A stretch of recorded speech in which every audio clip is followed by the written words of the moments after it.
২০১ গম্বুজ মসজিদ টাঙ্গাইল জেলার গোপালপুর উপজেলার দক্ষিণ পাথারিয়া গ্রামে অবস্থিত। আজ আপনাদের টাঙ্গাইলের ২০১ গম্বুজ মসজিদ ঘুরিয়ে দেখাবো, যা ইতিমধ্যেই পৃথিবীর সর্বাধিক সংখ্যক গম্বুজ বিশিষ্ট মসজিদের স্বীকৃতি পেয়েছে। আর মিনারের উচ্চতার দিক দিয়ে এই মসজিদটির অবস্থান দ্বিতীয়। মসজিদের ছাদে সর্বমোট ২০১টি কারুকার্যময় গম্বুজ থাকার কারণে মসজিদটি ২০১ গম্বুজ মসজিদ নামে পরিচিতি লাভ করেছে। আপনারা ভিডিওতে ২০১ গম্বুজ মসজিদ দেখছেন।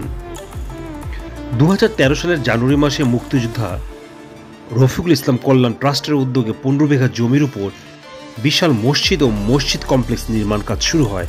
দ্বিতল এই মসজিদের দৈর্ঘ্য ১৪৪ ফুট এবং প্রস্থ ১৪৪। দৃষ্টিনন্দন মসজিদের ছাদে অবস্থিত মূল গম্বুজটির উচ্চতা ৮১ ফুট এবং এই গম্বুজের চারপাশকে ঘিরে ১৭ ফুট উচ্চতার আরও ২০০টি গম্বুজ তৈরি করা হয়েছে। মসজিদের চার কোণে ১০১ ফুট উঁচু ৪টি মিনার রয়েছে। এছাড়া ৮১ ফুট উচ্চতার ৪টি মিনার পাশাপাশি স্থাপন করা হয়েছে।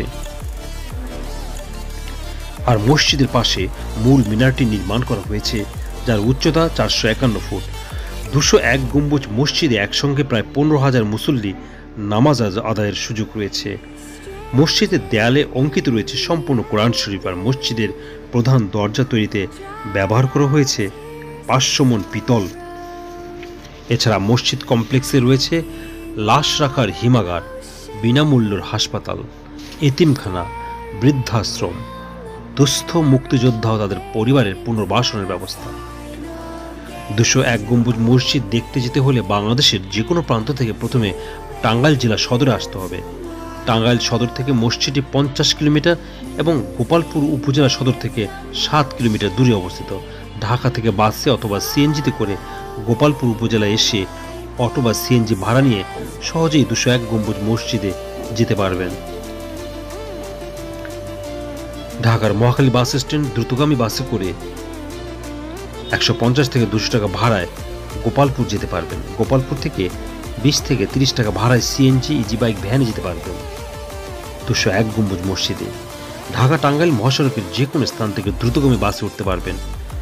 এছাড়া ঢাকা থেকে টাঙ্গাইলের বাসে বা ট্রেনে গিয়ে টাঙ্গাইল সদর থেকে দ্রুতগামী বাস গোপালপুর যেতে পারবেন। সেখান থেকে উপরের মতো করে মসজিদে যাওয়া যাবে। একটু আরামে যেতে চাইলে কল্যাণপুর থেকে ধনবাড়িগামী এসি বাসে করে ঘাটাল ক্যান্টনমেন্ট নেমে সিএনজি করে গোপালপুর যেতে পারেন।